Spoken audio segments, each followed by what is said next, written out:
yo conocía muy poco a Germán de Argumosa, muy poco, pero sí lo suficiente para saber que era una persona que tenía un buen don de palabra, de convicción, y que tenía además mucho dinero por parte de la mujer para poder viajar por todo el mundo, y esto pues también es importante, ¿no? Porque claro, el mundo de la parapsicología estaba muy desarrollado en otras partes del mundo y entonces era importante. Bueno, y yo le voté a Germán de Argumosa, y él se votó a sí mismo. Luego lo supe después por lo que ocurrió después. Bueno, entonces y los demás no le votaron. Bueno, y entonces yo ya dije, bueno, entonces uno dijo, pues yo creo que tiene que ser Ramos Perera, y entonces yo propongo a Ramos Perera. Yo digo, hombre, si yo no puedo, no, pero si esto es provisional. Yo he sido 40 y tantos años presidente provisional. Y entonces, bueno, como digo, yo había propuesto a Germán, vi que no tenía ningún solo voto, nada más que el suyo y el mío, y dije, pues esto yo creo que es la única votación que he perdido en esta sociedad. Bueno, y el caso es que entonces uno que era un hispano que teníamos, que era un tipo magnífico, psiquiatra, psicólogo, entonces propuso mi nombre, y entonces pues lo votaron y salí por unanimidad, que es una cosa muy curiosa, incluido el voto de Germán. Es decir, bueno, y entonces bueno, yo ya dije, bueno, pues yo voy a mi voto era en blanco, porque como me votaban a mí, no voté. Y entonces pero dije, no, si esto es hasta que esto se desencarrile y tal. O sea que no se ha sabido desencarrilar hasta hace poco, ¿no? Bueno, y entonces, bueno, el caso es que yo ya me convertí en el presidente de la sociedad, y entonces para mí eran importante tener unas metas que me parecían fundamentales. Una, la ciencia por delante, nada de planteamientos mágicos ni soluciones fáciles. Por ejemplo, una de las cosas que a mí me preocupó mucho de Germán cuando ya lo supe, porque como digo al principio yo no le conocía bien, fue que un día fuimos a una investigación que había que hacer en Badajoz, de casos que había unas cosas raras con cerraduras y relacionadas con la electricidad, con bombillas, tal. Un tema poltergeist, ¿no? Para que nos entendamos, un presunto poltergeist. Sí, era un presunto poltergeist. Bueno, entonces estuvimos allí, él con su magnetófono y un Uger que tenía varias velocidades, que eso es fantástico para poder hacer psicofonías, porque las puedes poner a varias velocidades. O sea, puedes una cosa normal, que podemos decir cualquier frase aquí puesta a una velocidad pequeña, más lenta, ¿no? Más Exacto, lenta, claro. Eso es otra cosa, tiene otro cariz. Bueno, pues el caso es que yo fui con él tal, y yo vi aquello que no me acababa de convencer, y dije, bueno, mira, vamos a hacer una cosa, Germán. Hay que llamar a un electricista y a un herrero, a un cerrajero, para que nos haga un informe de esto, vea, que me diga esto, qué es lo que... A descartar, ¿no? Descartar, claro. Y dijo, no, hombre, no, si esto no hace falta, si esto yo ahora con una psicofonía, saco una psicofonía y ya me dice si es auténtico o no. Digo, bueno. Yo aquel día me asusté muchísimo, pero no de los fantasmas, sino del otro fantasma que me estaba hablando, ¿no? Digo, porque es que es una cosa que era inconcebible que alguien pudiese decir una cosa así para una investigación científica. Bueno, vamos a ver, inconcebible si obviamos cómo se inicia el fenómeno psicofónico en las caras de Belmez, porque Germán de Argumosa va a investigar en las caras de Belmez unas presuntas teleplastias que aparecían en el suelo de una cocina de una casa de un pueblecito humilde de Jaén, y al llegar allí al día siguiente dice que tiene claro que las caras son auténticas porque lo han dicho unas psicofonías. Es decir, era su modus operandi, ¿no? Imagino que cuando pasó esto ya conocíais esta historia. Bueno, vamos a ver. Hay que partir de la base de que las investigaciones cuando surge la cara de Belmez, las caras de Belmez, todavía no existía la Sociedad Española de Parapsicología. Lo que estoy contando es posterior. Claro. Yo no conocía esto. Últimamente he sabido, por ejemplo, me lo dijo Guillermo Serrano y algún otro amigo, me dijo que él decía, que esto a mí no me lo ha dicho nunca, pero parece ser que cuando le preguntaban, bueno, ¿cómo se puede hacer una buena psicofonía? Normalmente el que pregunta eso está preguntando pues si hay un determinado magnetófono que es mejor, en fin, estas cosas, ¿no? Las condiciones con las que ha de grabarse. Exacto. ¿no? Entonces, y él decía, no, eso es lo de menos y tal, lo que importa es que digáis que vais de mi parte. Eso es lo que decía él a la gente que estaba interesada en la... ¿Pero qué me estás contando? Sí, eso, pero es que esto se lo llegué a decir a un profesor de universidad en Cantabria, creo que fue, que fue por el que yo lo sé, que se lo llegó a decir, y el otro se quedó pasmado cuando le dijo eso. Pero vamos a ver, Ramos, estamos hablando de Germán de Argumosa, conocido, hasta cierto punto, que quien diga autodenominado, profesor, con grandes títulos, con una gran formación académica, científica, a la hora de investigar estas cuestiones. Yo te digo lo que se conoce de Germán de Argumosa, o cómo se ha presentado durante los últimos 30 o 40 años a Germán de Argumosa. Bueno, pues todo eso, o sea, yo creo que todo eso se lo ha montado él.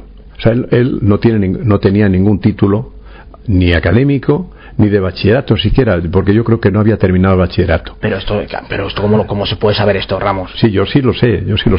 Vamos a ver, yo una vez iba a dar él una conferencia en un club que todavía existe, que yo creo que está ligado al Opus, quiero recordar. ¿Al Opus? Sí. Y entonces un día pues me dice, oye Ramos, que voy a dar una conferencia, me han pedido que alguien me presente, ¿te importaría que presentarme tú? Digo, no, yo encantado. Y entonces le digo, pues mándame un currículum tuyo y ya pues sobre esa base pues te presento. El currículum yo lo conservo y lo puedo enseñar, de eso que está hecho por él. Él dice que es profesor, no dice de dónde, si no se puede ser profesor solo, hay que ser profesor de la universidad tal o de un colegio, de lo que sea, pero profesor. No estaba acreditado. No estaba acreditado. Por escrito al menos. No. Y así sucesivamente decía unas cosas muy curiosas.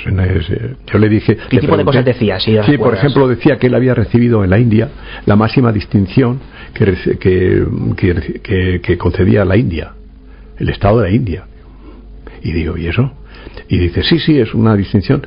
Digo, pero eso, ¿cómo se materializa eso? Y él no quería decírmelo. Decía, pues una condecoración, ¿no? Esto es, digo, ya, pero ¿eso cómo es? ¿Esto sea en papel, un certificado, un diploma? ¿En base a qué, no? Sí, exacto, sí, pero ya sí, no hacía falta decir en base a qué por lo que voy a contar. Es decir, que yo lo que quería es ver cómo estaba eso materializado, porque yo lo que quería es un poco acorralarle a ver si me decía qué era eso.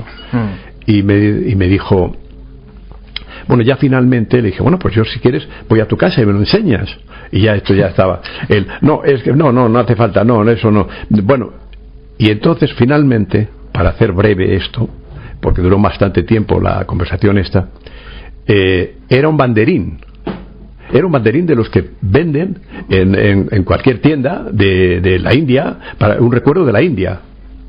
Eso es lo que a él le consideraba una distinción. Un recuerdo que él había comprado allí. Hombre, claro, naturalmente. Él no tenía... Claro. Vamos a ver. Claro. O sea, vamos a ver. Pero, ¿en serio? No, en serio, completamente. Bueno, en serio, a ver, yo no puedo decir que esto sea en serio. Es decir, por mi parte sí es en serio. Es decir, lo que yo digo es en serio. Lo que él decía yo ya no sé calificarlo. Es decir, vamos a ver. Él, toda su vida vamos a ver, ¿dónde surge lo de profesor?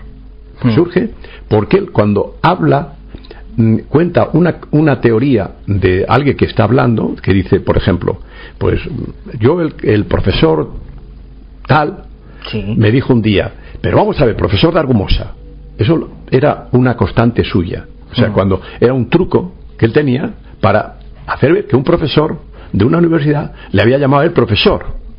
Entonces, pero en un momento dado sí, pero nadie le ha escuchado al profesor ese decir eso. Él es el que lo cuenta. No, pero que un profesor le diga a otro profesor no le certifica como profesor. No, claro, desde luego. Pero ya con eso la gente ya pues profesor, pero nadie se planteaba ¿Profesor de qué? Porque claro... Él no impartió ninguna clase en ninguna universidad, Él dio una conferencia, cuando yo estaba en Humanidades, dio una conferencia en Humanidades, pero yo estaba dando un curso, que es diferente. Yo estaba en nómina de la Universidad Autónoma de Madrid. Yo estaba en la nómina, es decir, que yo cobraba una cantidad pequeña, por dar las clases. Él, lo que fue un día invitado por José de Solas para que diese una conferencia. Y dio una charla, una charla. Sí. Y dio una charla. A los alumnos. Pero eso es una cosa. Y otra cosa es ser profesor. Yo estoy allí como profesor, que me contratan como profesor. Y yo estoy 3 años como profesor. Bueno, pues... Bueno, y tú tienes una licenciatura, imagino, en periodismo. Claro. Pero él no tenía ningún tipo de licenciatura. Él no tenía, yo creo que no había terminado el bachillerato. Yo creo que hizo... El bachillerato de la época, que no tiene nada que ver con el actual, vamos. Sí, efectivamente. Yo creo que no pasó del 4º curso, me parece. O sea, creo que por ahí. ¿Y los títulos nobiliarios que decía que tenía? Los títulos nobiliarios eran de la mujer. O sea, la mujer, el que tiene ahora el título nobiliario es el hermano de la mujer, que es el que le corresponde ahora, que es amigo mío. Pero estás desmontando un mito completamente. No, claro.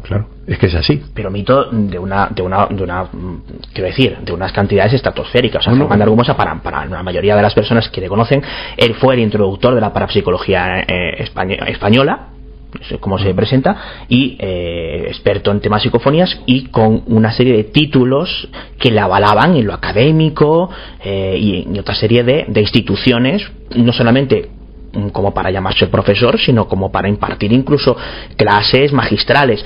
Es lo que siempre se ha dicho de Germán de Argumosa, y tú atestiguas con esto de primera mano que no es cierto. O sea, no tenía ni un solo título. Yo aquel día, en aquella conferencia, pues cuando le presentaste, yo fui y le dije, vamos a ver, Germán, si tú me dices, porque él se ponía que era historiador, que era filósofo, que era no sé qué. Bueno, entonces, vamos a ver, filósofo somos todos o ninguno. Porque vamos a ver, filósofo es un señor que ha hecho una carrera de filosofía. Eso es filósofo.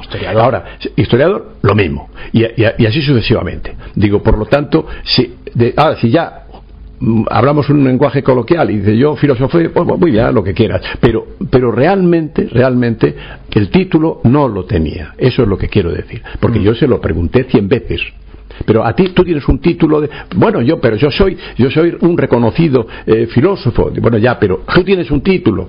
No tenía título. O sea, te reconoció que no tenía esos títulos. No, y yo, esa conversación que tengo con él por teléfono, yo tenía delante su currículum y fui apuntando encima y tachando lo que no terminaba de explicarme y tal, y al final no quedó nada. Es decir, lo que allí había era palabra tras palabra. Él era un empleado del Servicio Nacional del Trigo que cuando deciden en España que ya no iban a hacer lo del Servicio Nacional del Trigo, cuando suspenden aquello, entonces se queda en la calle. Y a partir de ahí este hombre que se queda con ninguna fortuna, esto se pone y termina un día conociendo a una señora con la que se casa que era una persona muy rica, con muchas propiedades, y entonces con eso pues él ha podido viajar y todo esto, si no podría haberlo hecho. Bueno, para cerrar un poco el capítulo de Argumosa, porque hay muchos temas por los que preguntar, ¿no? Y este es un tema, bueno, que a mucha gente le interesa. Antes comentabas algo con lo que me he quedado, ¿no? Decías, yo sé que él se votó a sí mismo como presidente por lo que pasó después. Sí. ¿A qué te refieres con esto, Ramos? Sí, lo que pasó después es que luego él todo el tiempo pues lo que hizo fue un poco, yo creo que ponerme zancadillas y cosas y tal, porque lo que quería es que yo terminase dimitiendo y pasar que él creía que podría pasar a la presidencia. Entonces así estuvo en los momentos, hubo momentos muy delicados porque empezaron a circular unos panfletos contra, más bien no eran contra mí, pero era lo que a mí me querían dejar al margen del asunto, y que querían que fuese Germán presidente. Y entonces yo decía, pero si yo lo que quería es eso, pero es que no tiene más ningún voto, entonces ¿quién le está haciendo esto? Entonces estos panfletos. Entonces esos panfletos como parecían, ¿de dónde sí, venían? Bueno, no, venían por correo. O sea, se enviaban a la sociedad, supongo. No. El que tenía esto, o sea, el que hizo esto, conocía las direcciones nuestras. Ajá. Sí, vale. conocía nuestras direcciones. Y entonces nos mandaron los panfletos estos. Se enviaba a varios de los miembros de la sociedad. Sí, sobre todo a la junta directiva, y entonces diciendo y proponiendo quién podía ser presidente. A mí me hacía no sé qué de honor, estas cosas, pero si es que yo no quería ser presidente ni nada, si a mí yo estaba encantado de que alguien fuese el presidente. Bueno, el caso es que luego vi que en el último panfleto, donde pues había unos que eran muy desagradables, porque alguno un día hubo una historia que fue para mí muy desagradable, y es que un día yo llegué a mi casa, coche, y cuando fui a aparcar, pues había allí dos que estaban uno a cada lado y tal, que cuando yo estaba aparcando y me hacían señales de que no aparcase y que no sé qué, y bueno, y yo me bajé, digo, pero ¿qué pasa? Y dice, no, es que aquí vamos a aparcar nosotros. Digo, pues usted no tiene que un coche, si está esperando aquí otro coche, que se meta. Digo, pero si había más sitio de sobra allí, muy cerca, sí. Entonces estábamos hablando, había menos coches en Madrid, y digo, no, pues a mí no, además yo una batalla de esas de yo aparco aquí o no sé qué, yo no la doy. Y entonces noté que uno estaba soltando, con la mano tenía chinchetas. Y entonces claro, lo que pasó es que me dice, no, pero si es que además está usted, tiene la rueda pinchada además. Digo, ¿sí? Miro, efectivamente, tenía una chincheta, no tenía la rueda pinchada porque la chincheta todavía no había logrado. Y tal. Bueno, el caso es que en ese momento ellos no sabían que estaba pinchada. Luego sí estaba pinchada, luego con el tiempo se fue saliendo el aire, pero de momento era muy poco lo que se salía. Bueno, el caso es que, resumiendo, que finalmente pues me agredieron, porque cuando yo dije, pero ¿qué está pasando aquí y tal y qué cual? Entonces se me echaron encima, me pegaron los dos, y entonces yo les demandé y fui a la policía, les retuvieron y hubo un juicio de eso, y les condenaron, pero yo no pude demostrar lo que ahora voy a decir, y es que uno de los panfletos daba cuenta en forma de chiste de lo allí sucedido, de la paliza que a ti te dan estas dos personas. Eso es. Había una viñeta allí porque era como un periodiquito, ¿no? De una página, ¿no? Sí. Y en la viñeta pues decían, ¿ese quién es? Este es el presidente de la Sociedad Española de Parapsicología. Y dice, pues ese ni pincha ni corta, decían. Bueno, y entonces yo traté de explicarle al jurado que bueno, con mis testimonios, de que era que había ahí algo que estaba premeditado, ¿no? Que no era una cosa por azar.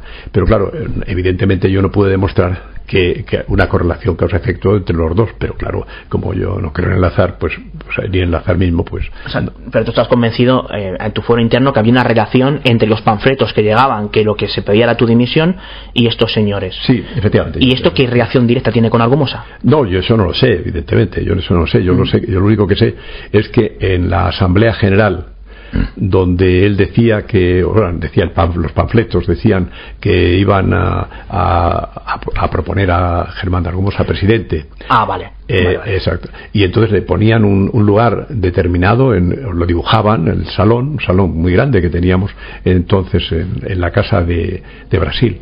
Y entonces allí estaba en una esquinita, en la primera fila, estaba supuestamente Germán y todo su núcleo, decían, ¿no? Bueno, y yo le di un sitio arriba, como en la presidencia, como si eso no lo hubiese recibido. Él se sentó allí, arriba, y abajo pues cada uno se sentó donde quiso, y luego se votó y salió la candidatura que yo presidía por unanimidad. se renovó la candidatura para que nos entendamos. Claro. Entonces, pese a que llegaron una serie de panfletos a personas de la junta directiva que lo que pretendían era que se quitase de en medio del cargo a Ramos Pereira para que entrase Argumosa. Eso es. Y entonces hicimos una junta directiva antes de la asamblea. Bueno, después de la asamblea, porque lo que nosotros teníamos un sistema de votación y era que lo que se elegía es presidente, o no, mejor dicho, se elegía una junta directiva. Junta directiva era lo que pero no los cargos, y luego en una segunda reunión se distribuían los cargos. Eso es cómo funcionaba aquello. Era una cosa un poco complicada, pero era así, sí. Más o menos. Y entonces el caso es que en la junta directiva siguiente fue cuando me confirmaron como presidente, y los demás pues los cargos que fuesen y tal. Bueno, pues ahí firmamos una repulsa de los panfletos estos. Una repulsa, y entonces ese día no estaba Germán, estaba en el orden del día y no fue. Y entonces después el secretario le llamó por teléfono a Germán para que si quería firmarlo, adherirse a la repulsa, y él dijo que no. Estoy alucinando un poco con todo esto. Entonces Germán de Argumosa tenía relación directa con las personas que mandaban esos panfletos. Eso sí, a lo mejor incluso hay quien se pueda plantear que no los enviaba directamente él, ¿no? Yo eso no lo puedo asegurar, claro, naturalmente. Bueno, Manuel, estás ahí escuchando atentamente. Yo no sé muy bien esta historia sin englobarla dentro de la historia de la parapsicología española o de las mejores películas de mafiosos. Es un poco surrealista y descorazonador todo esto, ¿no? Yo estoy flipando tanto como tú o más, pero es cierto, te comentaba antes cuando veníamos en el coche que la parapsicología, las publicaciones especializadas, los programas de radio como este, los libros, los hacemos personas, y cada persona tiene sus virtudes y tiene sus demonios, ¿no? Y muchas veces nuestras miserias o nuestras virtudes se exudan a través de nuestra forma de entender los temas. Quiero decir que en la historia de la parapsicología probablemente hay mucho de la historia de las personas que han creado la parapsicología, y aunque entiendo que es un aspecto incómodo, todos nosotros, mi generación, tu generación, nos hemos nutrido de la generación de Ramos Pereira, de Jordán Peña, del Padre Pilón, de Germán de Argumosa, y es bueno, creo que es sano en un momento determinado hacer un poco de revisionismo de esa historia para ver hasta qué punto los pilares sobre los que hemos construido nuestra forma de percibir estos temas, las psicofonías, los poltergeists, pues pueden ser unos pilares más o menos carcomidos, ¿no? Pero es muy incómodo, yo entiendo que es muy desagradable y que muchos oyentes del programa se sentirán incómodos. Sí, de hecho no estamos hablando de la opinión de Ramos Pereira sobre la figura de Germán de Argumosa, sino de hechos constatados como su falta de títulos absoluta, pues esta relación extrañísima, casi que de película de mafiosos, entre esa paliza del propio Ramos Pereira y una serie de acólitos, de presuntos acólitos de Germán de Argumosa. Vamos a cerrar un poco este capítulo, si os parece bien. Vamos a pasar a alguna cosa un poquito más amable, o no.